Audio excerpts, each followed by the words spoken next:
Okay, so this is the clock reaction. So basically what we have here is we have a starch solution, and the starch solution has actually, it's starch.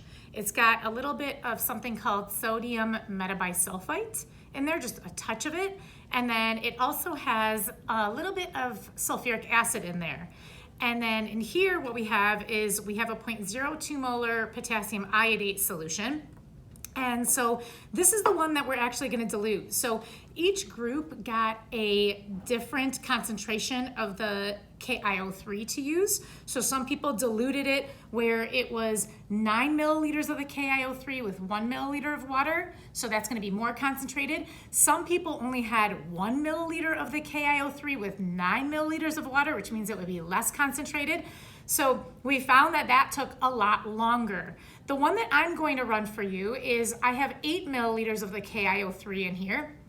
So what I'm going to do is I'm going to dilute that. So this is the 0.02 molar that's inside of here. I'm just going to dilute it so that I'm adding 2 more milliliters. Now, you're going to need to make sure that you do the calculations for 2 of them. It doesn't really matter which ones you want to do, but you can pick any 2 that you want, and then you would figure out what the new concentration is. So remember, the idea is that I know what the original molarity was. It was a 0.02 molar, and I know how much of this that I ended up using, but then I changed my volume. So now I have a new volume. So the question is, what's the new molarity after I've adjusted my volume? So just keeping that in mind as far as like trying to calculate the new concentration, you want to make sure that you show that in your calculation section of your lab and your data section. Okay, so now what I'm going to do is if I start mixing these together, the problem is that this is 10 milliliters and this is 10 milliliters, and I'm gonna get an overflow.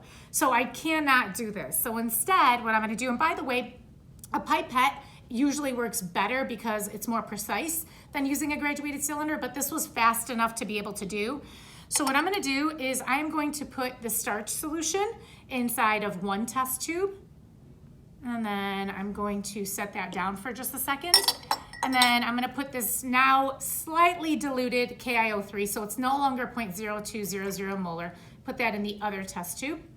Set that aside. And now what I'm going to do is I'm just going to mix these. So as soon as I start mixing, the timer is going to start. Okay? So we're going to start mixing. So as soon as they touch, and timer starts.